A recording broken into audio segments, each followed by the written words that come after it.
You don't bomb a television building unless you fear what it broadcasts. You don't reduce concrete walls to rubble unless you know those walls are defending something more powerful than missiles, narratives. When Israel launched missiles at Syrian TV stations, the damage wasn't just to brick and mortar. It was a strategic strike on the Syrian psyche, a message: your voice is a threat. This wasn't just a military maneuver. It was a cultural decapitation. In times of war, truth becomes the first casualty. But this wasn't truth dying, it was being executed. Millions of Syrians already live in ruins, of homes, of dreams, of governments.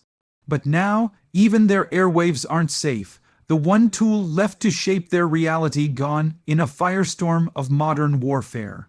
And here's what cuts deeper. The world calls it collateral. But what do you call the bombing of cameras, mics, and newsrooms? Security? No, it's fear of a narrative you can't control. Israel didn't just attack Syria, it attacked the idea that the oppressed have a voice. The moment a media house is declared a military target, every journalist becomes a potential enemy, every word a weapon. This isn't defense, it's domination of truth, and if the world stays silent, it's not just Syria's voice that dies. It's the very concept of objective reality that burns in the ashes. Israel claimed the strikes were aimed at neutralizing infrastructure used for hostile activity. But here lies the slippery slope. When a government begins to label information infrastructure as a legitimate military target, the boundary between defense and destruction of civil society collapses.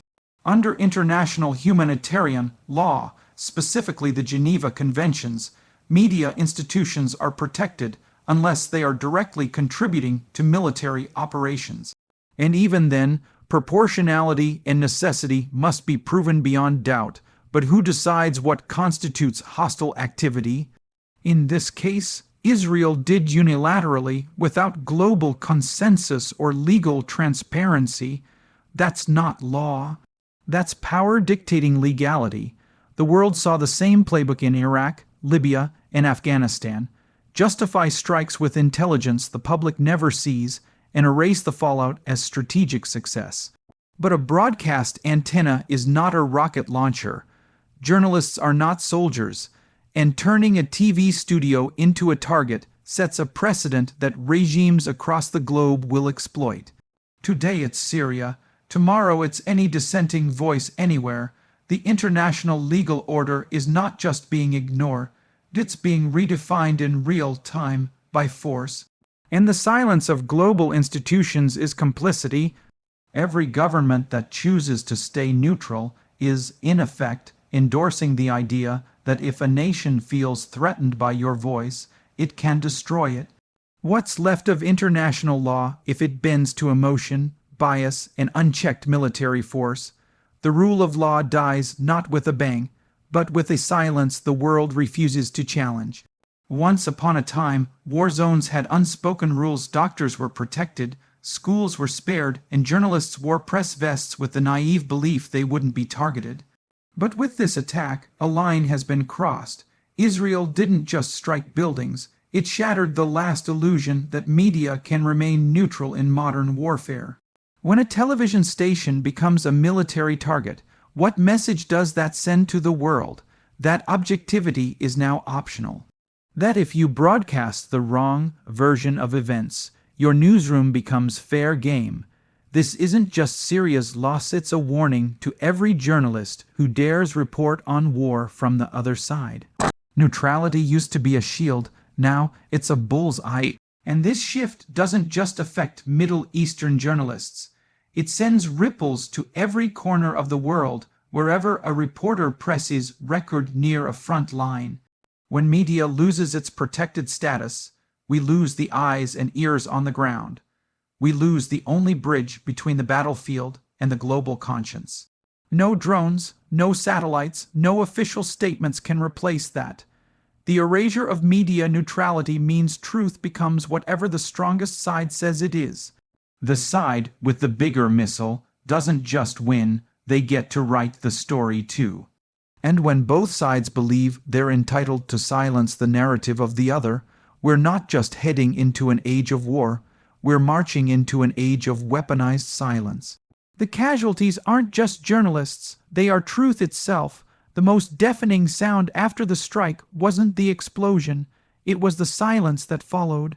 No widespread condemnation, no urgent UN resolution, no fiery debates on major Western news channels. Just a quiet, eerie stillness, as if the world took a collective breath and chose not to exhale. Why? Because Israel, for many powerful nations, isn't just an ally, it's a symbol of strategic interest, and in the geopolitical game, morals are often sacrificed on the altar of alliances. Speaking against the attack means risking diplomatic friction. It means admitting that a so-called democratically targeted the press. So, instead, leaders look away, media outlets soften headlines, and global institutions hide behind bureaucratic language like we're monitoring the situation. But what happens when morality becomes negotiable, when values of free press, sovereignty, and international law are applied selectively? We create a world where victims must first be politically convenient to deserve justice, where the same nations that once rallied for press freedom now turn mute when it's inconvenient. And in this vacuum, authoritarian regimes around the world take notes. They see that if you strike media in the name of security, the world will blink, not act. The silence is not neutral, it's permission.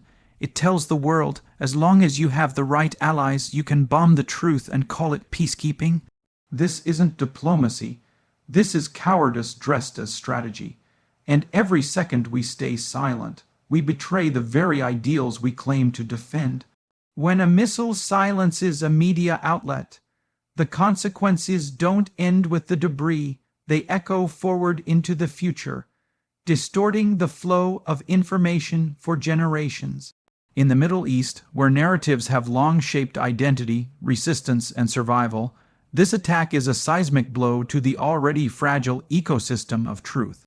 By targeting Syrian TV buildings, Israel didn't just destroy a set of cameras and control rooms, it disrupted a channel of cultural memory, erased voices mid-sentence, and deepened the fog of war. The Middle East now stands on the edge of a dangerous transformation.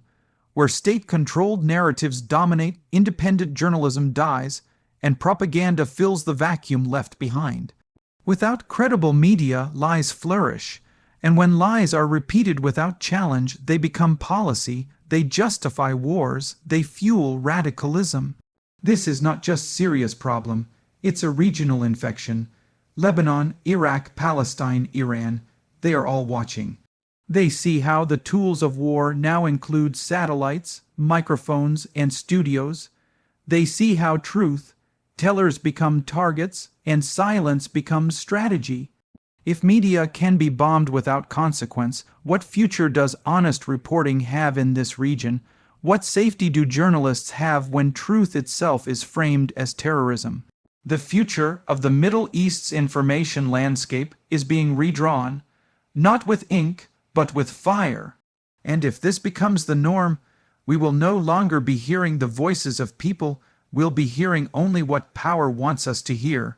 The question is no longer what happened, but who's allowed to say it.